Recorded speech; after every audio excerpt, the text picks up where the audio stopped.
तो प्रधानमंत्री नरेंद्र मोदी के साथ सीएम शिवराज सिंह चौहान की मुलाकात खत्म हो गई है। क्या कुछ उनका कहना है वो आपको सुनवा देते हैं। कि सुझाव और मार्गदर्शन उनसे प्राप्त होता है। अनेकों विषयों पर उन्होंने मार्गदर्शन किया। उनमें से कई चीजें हम आगे इम्प्लीमेंट करेंगे मध्य प्रदेश में, लेकिन मुख्य रूप से जो चीजें तय हुई हैं, एक तो पहले हम इन्वेस्टर समिट मध्य प्रदेश में 4, 5, 6 नवंबर को करना चाहते थे, लेकिन अब उसकी तिथि बदल रहे हैं क्योंकि प्रवासी भारतीय दिवस 9 जनवरी को होता है। तो मैंने आग्रह किया कि इस बार प्रवासी भारतीय दिवस मध्य प्रदेश में आयोजित किया जाए। तो 9 जनवरी को मध्य प्रदेश में इंदौर में प्रवासी भारतीय दिवस का आयोजन होगा और उसके पहले 7 और 8 को इन्वेस्टर समिट मध्य प्रदेश में होगी। मैंने प्रधानमंत्री जी को निमंत्रण दिया कि उज्जैन में महाकाल महाराज की नगरी है। महाकाल महाराज के मंदिर का परिसर बन के तैयार है। ये अपने आप में अद्भुत है। इस परिसर में रुद्रसागर सरोवर, शिव स्तंभ, सप्तऋषि स्थल, कमल कुंड, त्रिपुरासुर वध, नवग्रह वाटिका, शिव कथा, भगवान शिव के पुराण की कथाएं,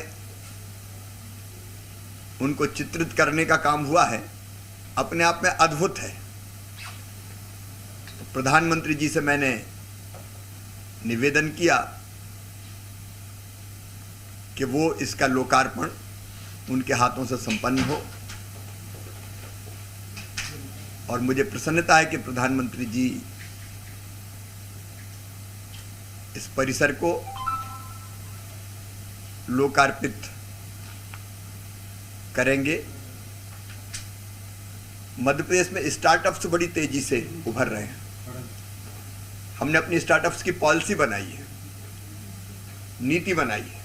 कब करेंगे महाकाल का लोकार्पण? जून में। तिथि अभी तय होगी, जून में करेंगे। स्टार्टअप्स की हमारी पॉलिसी बनी हुई है, उसको हम लॉन्च करना चाहते हैं। उसके लिए भी मैंने समय मांगा, तो मई में वो समय भी हमको वर्चुअली जुड़ने का प्रधानमंत्री जी से मिलेगा। मध्य प्रदेश गेहूं का भंडार है और एमपी वीट पूरी दुनिया में जाना जाता है। देश में तो हमारा सरवती हो, हमारा ड्यूरम वीट हो, उसकी एक अलग पहचान है, लेकिन मध्य प्रदेश का गेहूं निर्यात हो, इसके बारे में चर्चा हुई। मुझे बताते हुए खुशी है कि लगभग 2,40,000 मीट्रिक गेहूं हमारा निर्यात के लिए जा चुका है और हमने एक्सपोर्ट के लिए सेल बनाया हुआ जो निरंतर काम कर रहा है। एक्सपोर्टर्स के संपर्क में हम हैं। लगभग 20 लाख मीट्रिक टन और एक्सपोर्ट हो सकता है, उस पर भी चर्चा हुई। मुझे खुशी है कि कई देशों में हमारा गेहूं जा रहा है। इजिप्ट की टीम अभी आई थी, तो उसने भी मध्य प्रदेश के गेहूं को अपने यहाँ लेने की इच्छा व्यक्त की है। एक्सपोर्ट की हमारी पॉलिसी में हम कई सुविधाएं एक्सपोर्टर को दे रहे हैं, उस संबंध में चर्चा हुई। मध्य प्रदेश में रोजगार दिवस का हम आयोजन करते हैं। हर महीने एक दिन रोजगार दिवस होता है और हमारा टारगेट होता है कि कम से कम 2 लाख स्वरोजगार के अवसर हम उपलब्ध कराएं। मुझे खुशी है कि जो पहले 3 रोजगार दिवस हुए हैं, 12 जनवरी को 5,26,000 लोगों को, युवाओं को स्वरोजगार का लोन मिला था। 16 फरवरी को 5,04,000 को, 31 मार्च को 3,33,000 नौजवानों को स्वरोजगार का लोन मिला था। अब ये रोजगार दिवस हर महीने हम आयोजित करेंगे और कम से कम 2 लाख नौजवानों को हर माह रोजगार दिया जाएगा। केंद्र सरकार की प्रधानमंत्री जी की योजनाएं प्लस राज्य सरकार की योजनाएं दोनों मिलकर डबल इंजन की सरकार जैसा काम करती है। इन रोजगार के अवसरों को नौजवानों को उपलब्ध कराने का काम करेंगे। ग्राम का जन्मदिन और गौरव दिवस ग्राम और नगरों का मुझे बताती हुई खुशी है। मैंने प्रधानमंत्री जी को अवगत कराया कि अब तक हमारे 14,000 गांव में संपन्न हो चुका है, 31 नगरीय निकायों में संपन्न हो चुका है। और ये केवल गौरव दिवस नहीं होता, इस दिन गांव के लोग जहाँ बाहर होते हैं वो भी आते हैं और हम अपने परिश्रम से गांव में कौन कौन सी चीज़ें कर सकते हैं। कोई आंगनवाड़ी ठीक से संचालित करता है, कोई स्वच्छता अभियान में भाग लेता है, कोई स्कूल कैसे ठीक चले, बच्चों को और कैसे बेहतर ढंग से हम पढ़ा सकते हैं। गांव के उत्सव कार्यक्रम, आपके अलग अलग लोक कलाओं का प्रदर्शन, खेलकूद स्पर्धाएं होती है। तो एक अभियान के रूप में पूरे मध्य प्रदेश में गौरव दिवस मनाने की परंपरा चल पड़ी है। उसके बारे में भी मैंने माननीय प्रधानमंत्री जी को अवगत कराया। केंद्र सरकार की जो हमारी फ्लैगशिप स्कीम्स हैं उनमें मध्य प्रदेश का प्रदर्शन बहुत अच्छा है। उससे भी प्रधानमंत्री जी को अलग अलग योजनाओं के बारे में हमने अवगत कराया। अमृत सरोवर मध्य प्रदेश में बन रहे हैं, लगभग 3,800। ये आज़ादी 75 पे कम से कम एक जिले में 75 अमृत सरोवर बने। ये प्रधानमंत्री जी ने आह्वान किया था, मध्य प्रदेश ने उस आह्वान को स्वीकार किया और हम लगभग 3,800 अमृत सरोवर बना रहे हैं। ये साधारण सरोवर नहीं होंगे, इसमें जनभागीदारी भी हम लाने का प्रयास करेंगे। सौंदर्यीकरण होगा, ये गांव का एक ऐसा स्थान होगा जो श्रद्धा का स्थल भी बनेगा। और 15 अगस्त को स्वतंत्रता दिवस के दिन ध्वजारोहण भी इसी स्थल पर अमृत सरोवर पर किया जाएगा।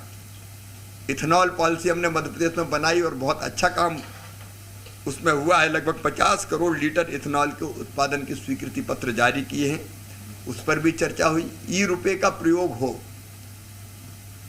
शासकीय योजनाओं में जो हम सब्सिडी की योजनाएं देते हैं या बच्चों को या बाकी अलग अलग जनता को, पहले हम ये करते थे कि हम सामान उनको दें, फिर ये तय किया डीबीटी करें। लेकिन डीबीटी करने के बाद भी कई जगह ये पता चला कि जो सामान खरीदना था वो नहीं खरीदा, इसलिए ई वाउचर का उपयोग अब मध्य प्रदेश में हम करेंगे। बच्चों की साइकिल खरीदने में ई वाउचर का उपयोग है, मतलब एक ई वाउचर नंबर उनको दिया जाएगा। वो नंबर जाके जो चिन्हित दुकानदार होंगे, निर्माता होंगे, वहाँ देंगे और उसके आधार पर जिस काम के लिए, जिस चीज़ की खरीदी के लिए ई-रुपया जारी होगा वही चीज़ उससे खरीद पाएंगे। कृषि और शिक्षा में साइकिल खरीदने में हम ई वाउचर का उपयोग करना प्रारंभ करेंगे। मध्य प्रदेश का इनोवेशन होगा। कृषि के विविधीकरण के लिए प्रधानमंत्री जी ने आह्वान किया था। हमारे पास गेहूं के भंडार है, हमारे पास धान के भंडार है, लेकिन तिलहन की कमी है। तो मध्य प्रदेश में हम एक नीति बना रहे हैं जिसमें हम तिलहन का उत्पादन भी कर सकें और वो चीज़ें जिससे किसानों को कैश क्रॉप के रूप में फसल उगाएं और उनको ज़्यादा दाम मिल सके अपनी उपज के, तो वो हमने चिन्हित की है। उसकी एक नीति पॉलिसी बनाई है, उस पर भी माननीय प्रधानमंत्री जी से चर्चा हुई है।